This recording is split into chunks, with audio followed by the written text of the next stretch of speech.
su ma toogoon des parti boobu ma nekkoon tey duñu woon dégg Assane juge du am policier du am donc j'assume pleinement mes responsabilités. Me revenir sur ce sujet bi comment ça s'est passé? On était en retour de parquet moi Youssoupha Diop moo ma placé woon mandat de dépôt pour instruction financière.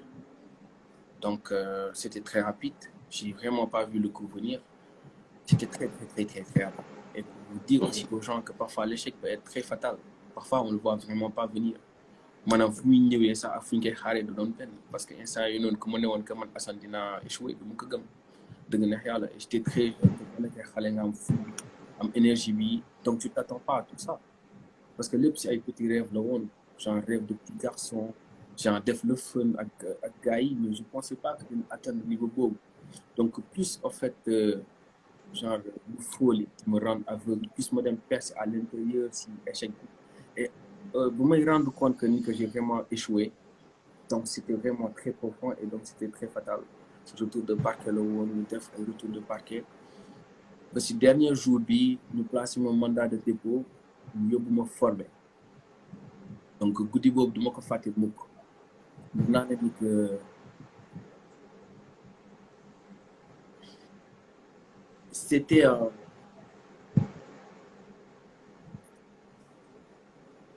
Respire. Ouais.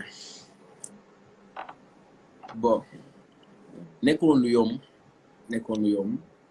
mais sant yàlla bu baax sant yàlla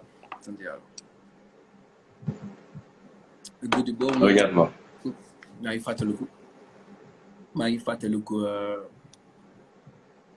lu ma gënoon a jàpp si loolu yëpp maanaam coono bu sama yaay daan dund sama yaay parce que daf ko mérité wul woon dara donc mun naa ne si moment yooyu lenn lu ma fëttee rek mooy sama yaay bu mu daan gis mu bët ay rongoñam di jooy donc te da kaa mérité woon parce que dama am yaay bu nekk jàmbaar dama am yaay boo xam ne dafa sacrifier adduna bi yëpp ngir ay doom parce que moi j'ai grandi qu'avec ma mère mes parents sont divorcés très tôt et donc sama yaay dafa nekkoon genre yaay exemplaire yoo xam ne mérité woon loolu donc juste le seul fait que man may jàkkaarloog sama yaay du nit yi wala dara ma gis que coono ak nakar boobu noonu ma ko daan teg si moment yooyu noonu donc c'était extrêmement dur pour moi donc je me disais que je ne méritais que la mort donc tey si moment yooyu noonu bu may xet di fàttali ko daal mun naa ne que samay nakar sax dafa mujjoon naaw mais lu ma daan bàyyi xel di nekk sama ginnaaw rek mooy sama yaay bu mu daan gis 7 heures balaa ñu may tegal samay vitre mu daw indi ma samay croissant ba jour sax bu oto bi di dem ba wuy daanu di may jox lekk di ko jox kii naan ko dimbali ko jox ko mu lekkagul donc souvenir yooyu noonu ñoo gën a frappé sama bopp souvenir yooyu ñoo gën a téye sama bopp moo tax parfois bu ma si daal di wax sama xol day daal di tooy moo tax sànq un petit peu mu xaw a nekk si benn mood bu xaw a ralenti mais sant yàlla daal donc mun naa ne si moment yooyu loolu laa si gën a téye daal genre pas sama nakar mais sama yaay bu mu daan gis moom muy souffrir sama kanam. Ok. Après temps bi nga toll foofu je pense que incarcération bi réel si la ñëw. Ouais, parce que après si nañ ma yóbbu sama premier jour d'incarcération ñu placé mon mandat de dépôt formé nañ dem bon ma dem dund tamit cauchemar bi ba tey maa ngi yeewu fu ma bàyyaan sama yaay foofu laa ko fekk ma yegg juste maa ngi yegg ay 20h 21h parce que dañoo guddee woon a dem parce que bus bi genre day dem déposer gars yi 100 mètres déposer gars yi camp pénal après yow yóbbu la Fort Bé parce que Fort Bé mi ngi nekk si côté Mariste bi noonu donc maa ngi dem si oto bi parce que man kase desoon si oto bi déposé nañ ñëpp man kase maa dem prison pour mineur donc maa ngi nekk si oto bi sama yaram maa ngi gis benn visuel genre ay image yu bëri si sama live si lu ma dem jot a dund si benn gëmb ak kippaliku yàlla ji bu ma won lu bëri oto bi di dem sirène bi di dem ba bu ñu yegg Fort Bé ma wàcc juste balaa may dem sama yaay mi ngi woon jonkan foofu ma xaar pour xam fan lañuy yóbbu doomam ma yegg foofu gis ko man ak sama benn tonton lekk mu daal di daw pour jëm ma kot benn garde bi téeg parce que boobu ñu moom mënate woon lekk mu saliru foofu nag mënu woon ñàkk bañ a tuuroon samay rongañ foofu bëggatumoon dara bëggatumoon lu dul disparaître parce que du mu dem gis noonu moo weer si bépp torture si àdduna bi sama yaay dem souffrir sama kanam donc je me sentais responsable je m'en voulais énormément je voulais que ma mort personnellement instant yi noonu yàlla suñu borom dama ko ne yàlla ji tey ba mu doon may dara jël ma man lii mënuma ko téye si man mais sant yàlla mère bi ñëw téye ma si biir ay jooyam parce que dégglu ma ko woon benn yoon amul woon lenn loo xam ne mu ma si dem soñ si ma def ko ma jéem teg sama bopp pour def ko sama nax su bakkan rek laa dem topp donc c'était pas obligé pour elle mu topp foofu noonu donc loolu moom gënoon a métti quoi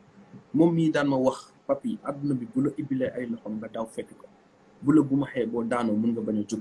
tey moom daa tegoon sama ginnaaw te moom it tey moo taxaw sama kanam ibbil ma ay loxoom ne ma siggil dangaa war a jóg si ay jooy ne ma gis nga boo sëggee rek dootoo siggi mukk dangaa war a nekk jàmbaar parce que yow jàmbaar donc c'est les seuls mots que j'ai retenus de tout ce qu'elle me disait et à partir de ce moment boobu sama combat commencé ba tey fi ma toll nii. Ok Assane je pense que dañuy dugg si wax ji si boppam wala ma bàyyi saay su fekkee dafa am ay questions si diggante bi mu dugal. waaw xanaa ma ñëw rek ci ak 2 questions en fait parce que comme instant yow yaa ngi toll ci passage Forbe bi je pense que ne yàggaguñ ci deuxième partie bi mooy partie Rebeuss beeg chambre 9 bi comment est-ce que il l'a vécu et prise de conscience bi fan la commencé donc man question bi may am mooy Assane après chef d'inculpation bi ba nga njëkkee dem Forbe comme comment a été l'environnement là-bas parce que yow juste voyage bi rek nga expliqué bu ma dugg see tat mun naa ne luñ ma njëkk def mooy sotti ma ndox bu sedd guy ndox bu sedd parce que guddi la woon ñu ngi woon ci période seddaay comme routine garde pénitentiaire yi donc dañ maa sotti ndox bu bëri bu sedd futti ma changé ma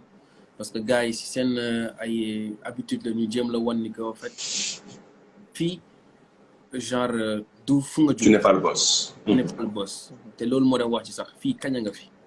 genre fii nii doo fi dara. ay loppi tout ça là ça sert à rien. genre c'est bon. donc directement ñu ma yëg toroxal bi tamit bu baax donc ñu simi ma futti ma deseetuma benn sagar sotti ma ndox bu sedd mais instant yooyu noonu loolu yëpp gisuma ko woon sax lu ma dem bàyyi si man sama xel rek mooy sama yaay bu ma bàyyi sama ginnaaw loolu kese laa dem gis donc maa ngi dem jéem aussi télécharger environnement bu ma nekk maa ngi dugg si couloir bi c'était 5 chambres Forbe 5 chambres la chambre 1 ba chambre 5 mais directement gars yi bu ñu déggee ni que arrivant am na maanaam ñoom ñëpp dañuy xer di def seen ay bruit personnel genre dañuy nekk si chambre yi génnee seen loxo di dóor di def ay affaire donc c'était benn mythe la woon si man parce que loolu si film yi laa ko tàmmoon di gis donc je me disais que il fallait que ma jéem ils ont leur propre manière de te souhaiter la bienvenue daal. ouais non mais foofu kay bienvenue c'était benn bienvenue différent quoi parce que dañ lay jéem intimider genre da ngay dégg kii yuux fii ay arrivant boy bi français la kii bu duggee si néeg bi dugal ko si douche bi mu fanaan et tout ça kii ne non yow boo ñëwee sama néeg tey dañ si daj affaire yooyu noonu non boy bi dajal ko parce que boy bi dafa mel ni français lay nduróol xam nga mais instant sur même moment yi maa ngi faible mais maa ngi jéem a dëgër pour jéem a en fait faire face à la réalité parce que parfois il le faut vraiment maanaam faire vraiment face à la réalité maanaam nga assumer lu nga nekk di dund wa illaa rek da ngay jàdd gauche donc noonu la demee ça s'est passé rapidement ma gis booy ndaw dugg chambre 1 leen ma ko dugal ma duggee chambre 1 gars yi jéem a intimider comme d'habitude ñëw xam nga xëcc la sa yére tout ça yow foo jógee booy sa daal yi rafet na de dama koy jël affaire yooyu noonu ma gis beneen façon expression mooy expression genre monde milieu monde banditisme tu vois donc nekkoon loo xam ne d'habitude xamoon naa ko mais la seule chose que je me disais dans ma tête c'est que il fallait que ma accepter réalité bi en face mu nga dëgër waaw foofu je pense que li nga fi wax ni man mii sama jëmm bopp sax damay tag pour pouvoir poser la question parce que là on est dans un film là on est dans un film de Prison Break et c'est dafa kii quoi en fait da ngay concentré en fait tu es tellement dans le film dans le bain moi je te dis continue sors-nous de belles c'est de belles choses expérience là mais c'est une belle expérience toujours li may wax dafa am parole bu diis bi ñuy wax les obstacles que nous rencontrons sont adaptés à nos potentiels. Effectivement. Plus aujourd'hui ton potentiel est grand, plus tu vas rencontrer des obstacles qui seront plus immenses et plus les échecs qui vont en découdre feront plus mal. Mais échec boobu je le dirais entre parenthèses. Parce que lépp si àdduna loo daj ak nu mu mënti daan nu mu mënti saf-saf. jàngale kese nga si am. kese amoo lenn loo si mën a def jàngale. et tubaab da daan ne pain is temporary. La douleur est temporaire. Peut-être ça a été des moments assez longs, mais aujourd'hui tu as dépassé ça. Et tu te dis, mais c'est moi qui ai vécu ça, ba tey jii di waxtaan ak loolu. Donc jàngale la encore pour tey ñi nekk ci suuf. Ne leen àdduna lépp loo gis rek time la. dafay am étape boo xam ne da nga koy jaar. soo xasee ba jaar rek ay souvenirs lay doon. donc ñu bàyyi la encore nga yeggali. bon mun naa ne ni que àdduna bi noonu la woon vécu bi noonu la woon genre dugg biir Farbey genre c'était extraordinaire pour moi booy jëm a intimider xam nga jëm la créer mes seins yi noonu bon mun naa ne ñàkkul woon sax benn première prise de contact am fa parce que boobu j'étais vraiment hors de moi quoi genre émotionnellement j'étais très faible comme ni ma la ko waxee woon sànq le fait que ma gisoon sama yaay di souffrir ma bàyyi ko si ginnaaw daf ma affaibliroon donc mënu ma woon encaisser dara donc directement première